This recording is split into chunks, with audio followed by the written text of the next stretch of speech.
Hi, this is Tim Christian from Christian Studios. Today our guitar lesson is going to be over soloing and improvising. And there's no better way to solo and improvise than by using the technique of guide tones. So guide tones are basically where you structure your solo around certain tones of the chord that is being played at any given moment. So the specific guide tones when it comes to playing in jazz music, particularly if you're using seventh chords, or the extension being the 9th and 11th and 13th chords, but the very basic, just using your seventh chords. The guide tones are the 3rd and the 7th notes in the given chord at that time. And in particular, guide tones work the best. Well, they always work well, but they work the absolute best whenever the chord progression is a 2-5-1. Now, in a previous lesson, we talked about the 2-5-1 progression. This is the most foundational, important, influential chord progression in pretty much history, all of music history, jazz history. It is the most important and foundational chord progression that there is. And basically, whenever you play a 2-5-1, each time you play the root of a 2 chord. So we're going to be working on Autumn Leaves, which is the best song for learning how to solo and improvise for beginners, because it's based around this 2-5-1 progression. So, and Autumn Leaves, the version that we're doing is in the key of G major. So in the key of G major, we have a G major 7, A minor 7, B minor 7, C major 7, D dominant 7, E minor 7, and an F sharp half diminished 7. Okay? So when it comes to playing a 2-5-1, the 2 in the key of G major would be our A minor.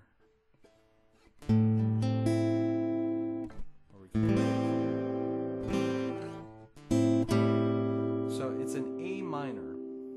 Well, our root chord is an A. Okay? And the next chord, a 5 chord in the key of G, would be a D, a D7. I'm actually playing a D9, which is okay. D7. So the root of that is D. Okay, so if we move from A minor 7 to a D7, our root note is going from A to D, and that's called a perfect fourth. And just in general, it's a fourth.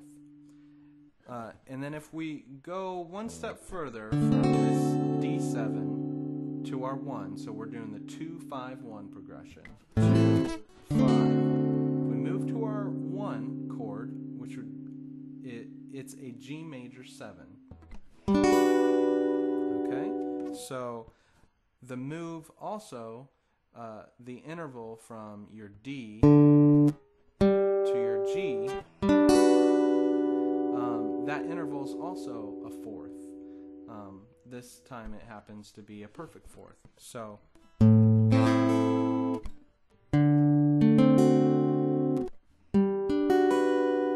okay, and so the great thing about Autumn Leaves is that it moves in fourths, and your 2-5-1 progression is a movement up in fourths. So you've got your 2 chord, you go up a fourth. You got your 5 chord, and then you go up another fourth, and that's your 1 chord. So some of you may have heard of the circle of fourths, and the circle of fourths is basically a big conglomeration of different 2-5-1 possibilities. And that's what Autumn Leaves does. It moves in fourths for the entire progression. A minor 7, D7, G major 7, C major 7, F sharp half diminished 7, B7, and E minor. Okay, so it's a constant moving in fourths, which consequentially is 2-5-1 progressions. Okay, so now that that's out of the way, we want to get to the nitty-gritties of these 7 chords, and particularly the guide tones. So our guide tones, as we've already said, the guide tones are the 3rd and the 7th in whatever given chord you have.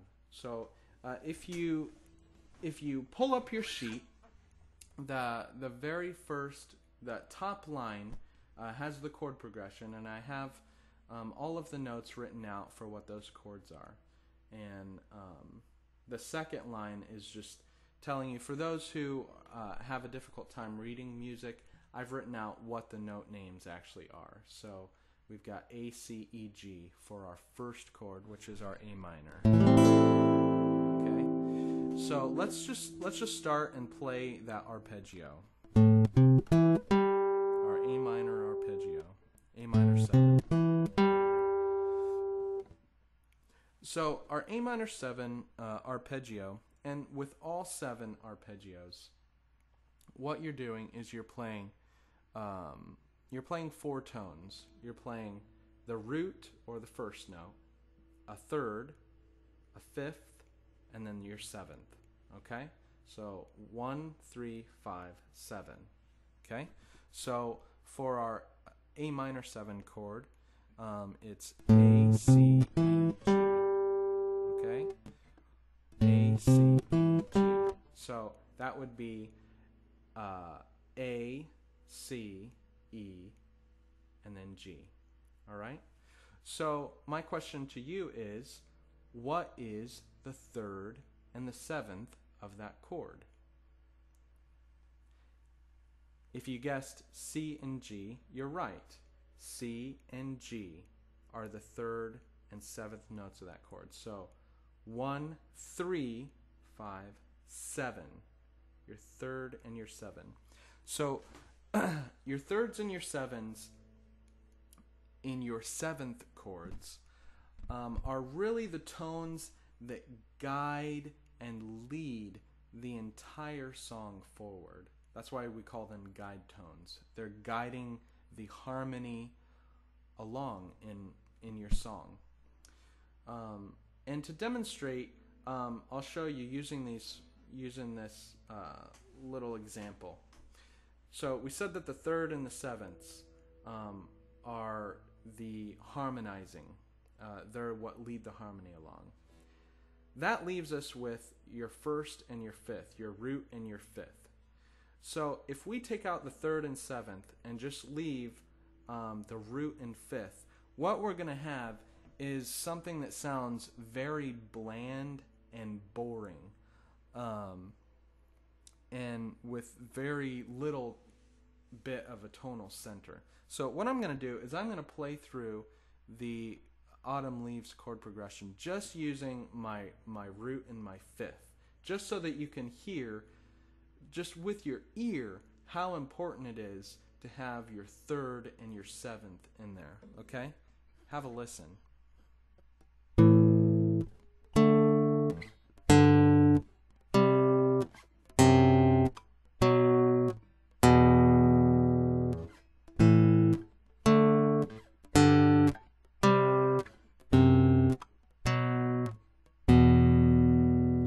Pretty bland, huh? Now what we can do to spice that up a bit is add our 3rd and 7ths.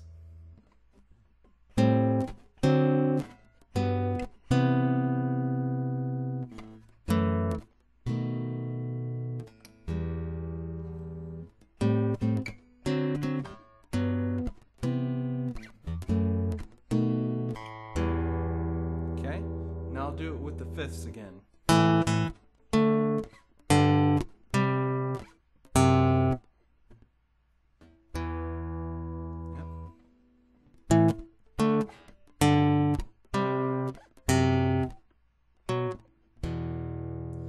So you can see that a song without your thirds and sevenths is hardly any song at all.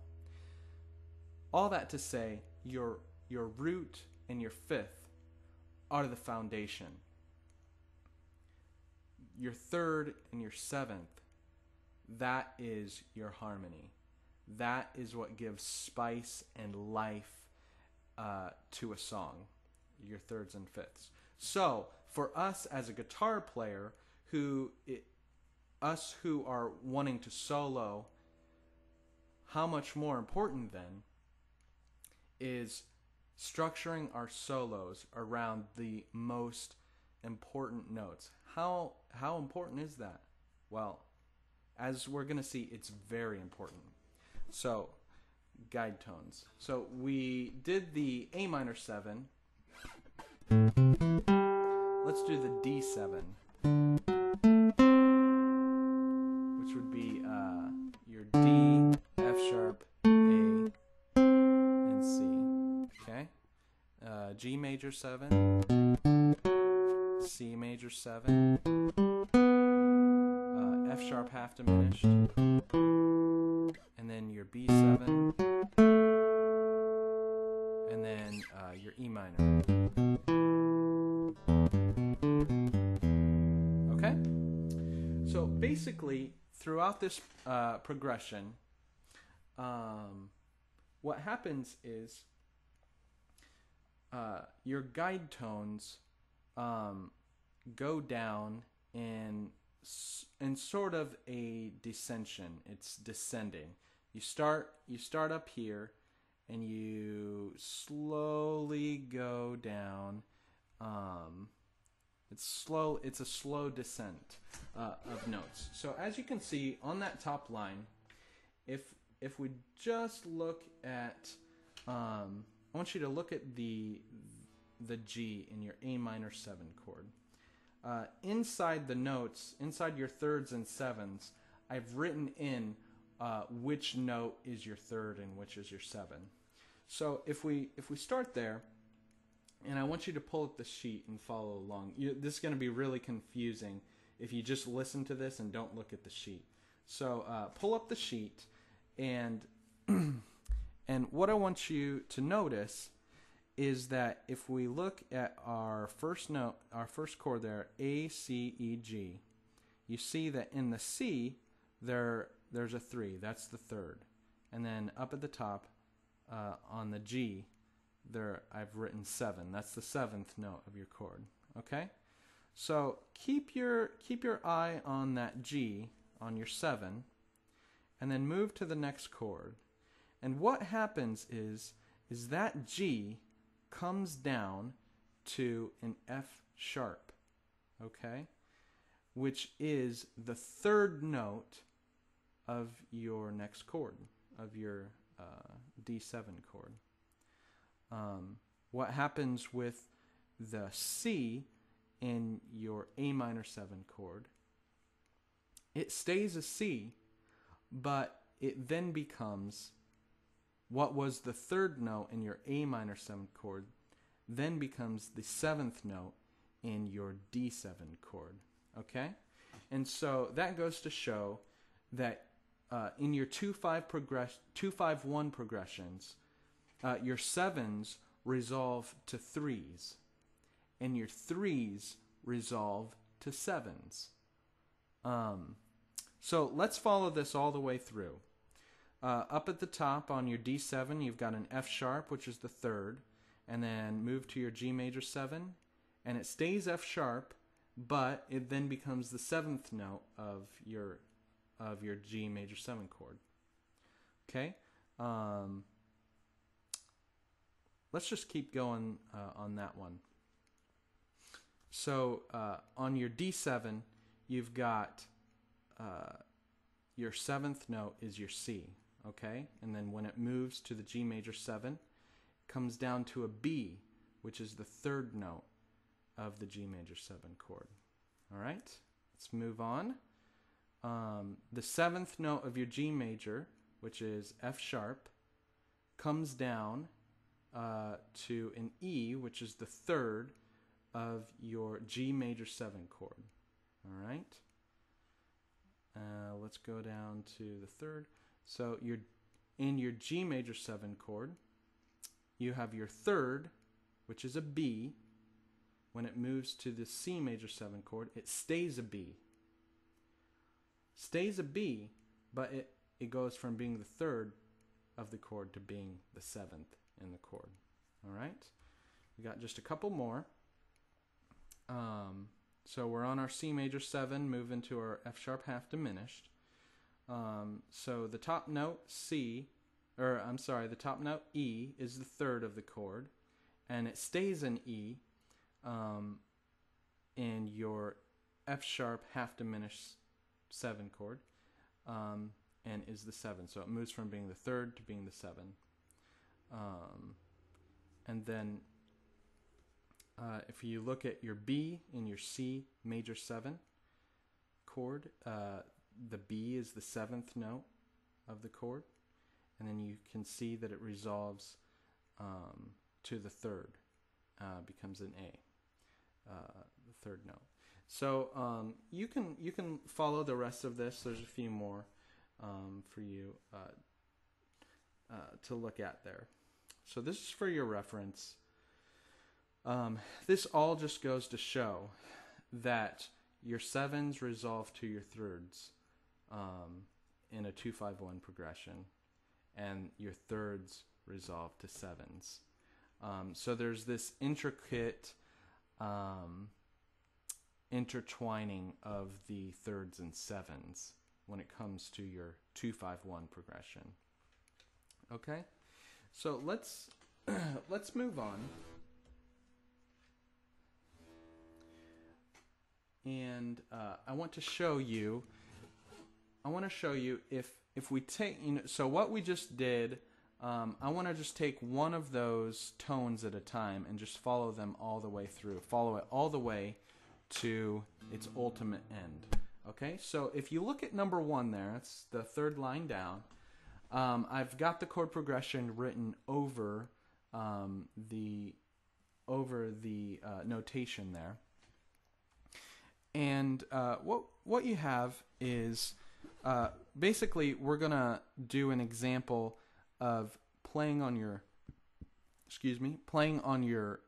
starting on your 7th and resolving to your 3s, okay, for each of the chords.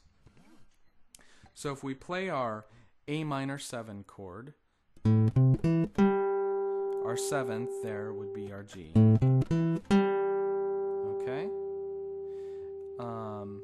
And then when we move to the D7 chord, this G is resolving to an F sharp, which is the third of our D7 chord.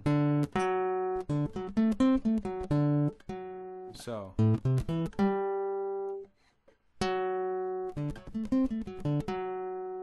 third, 1, 3, 5, 7.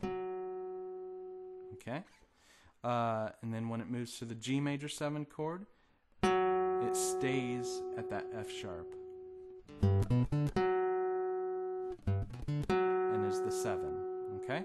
Moving to the next, this F sharp resolves down to an E for your C major 7, which is the third. Okay? When we get to the F sharp half diminished, it stays in E, but it becomes the 7th note of the chord. 1, 3, 5, 7. Okay? And then going to the B7 chord, it goes down to a D sharp, which is the third. And then this last chord for our E minor, it can sometimes be an E minor or an E minor 7. Really, this is kind of one of those exceptions where, and this is the only place in the song that it'll do it, but where you, on the B7 chord on your D sharp, it's going to resolve up to an E rather than go down to the D, the D would really be the next 7. But it doesn't quite fit. It doesn't have that finished resolve sound that does.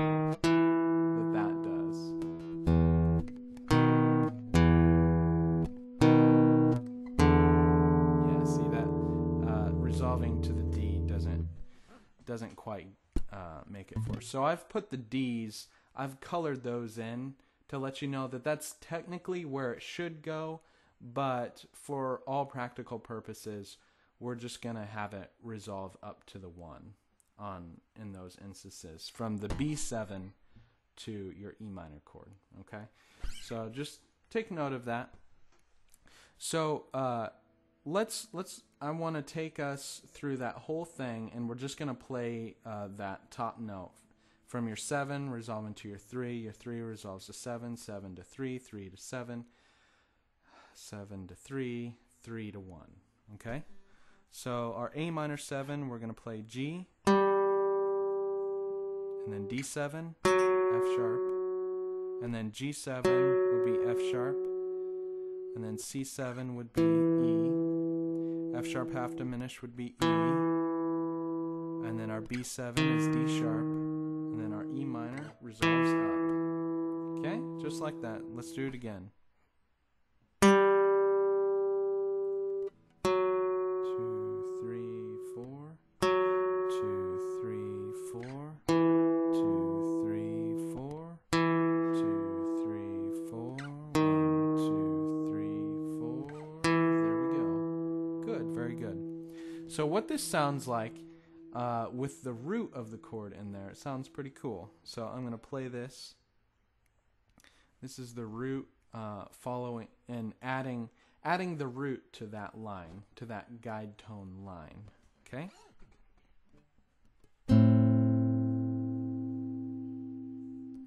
That's actually the wrong one. Here we go.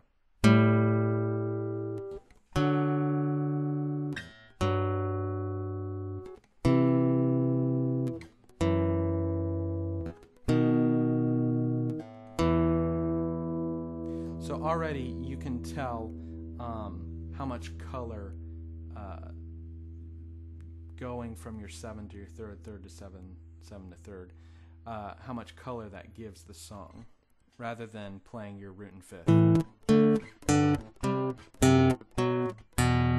Okay, so 2, 3, 4, 2, 3, 4, 2, 3, 4, 2, 3, 4, 2, 3, 4, 2, 3, 4. Hold it down. Okay, so that's your first exercise that I want you to do. Is to practice this guide tone, and particularly with the recording that is for you, that's with this lesson. Okay, so let's move on to the second one. This time we're going to start on the 3rd note of our A minor 7 chord, which is our C. And the 3rd's going to resolve to the 7, 7 to the 3rd, 3rd to the 7, 7 to the 3rd, etc., etc. Okay?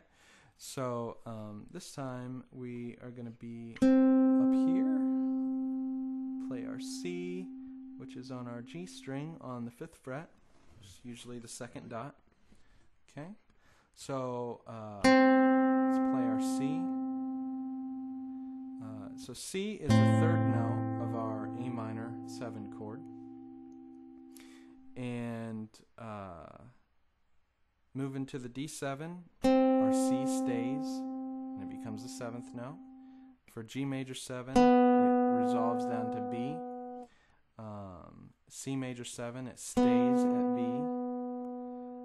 F sharp half diminished goes down to A, which is the 3rd.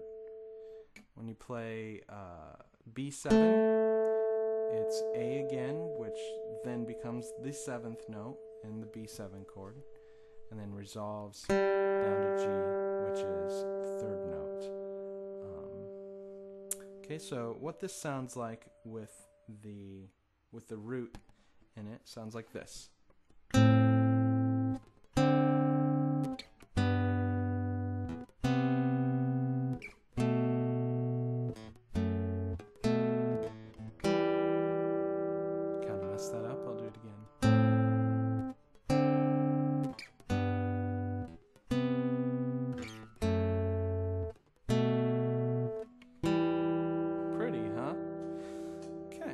So let's play this together. I'm going to add the root in there. And what I want you to do is I want you to start on the third and resolve down to your 7. Okay? So I'll count us in. 1, 2, ready, play. 2, 3, 4. 2, 3, 4. 2, 3, 4. 2, 3, 4. 2, 3, 4. 2, 3, 4. 2, 3, 4. 2, 3. Let's do it again. 2, 3, 4. 2, 3, 4. 2, 3, 4. 2, 3, 4. 2, 3, 4. 2, 3, 4. 2, 3, 4. 1. There we go. Good job. So this is a very, very basic introduction to our guide tones using the thirds and the sevenths. So what I want you to do is I want you to practice numbers 1 and 2.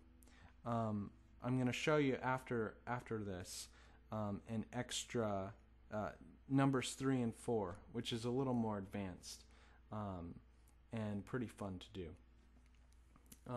But for now, all I want you to do is practice using practice these guide tones with the chord progression with exercises number 1 and 2.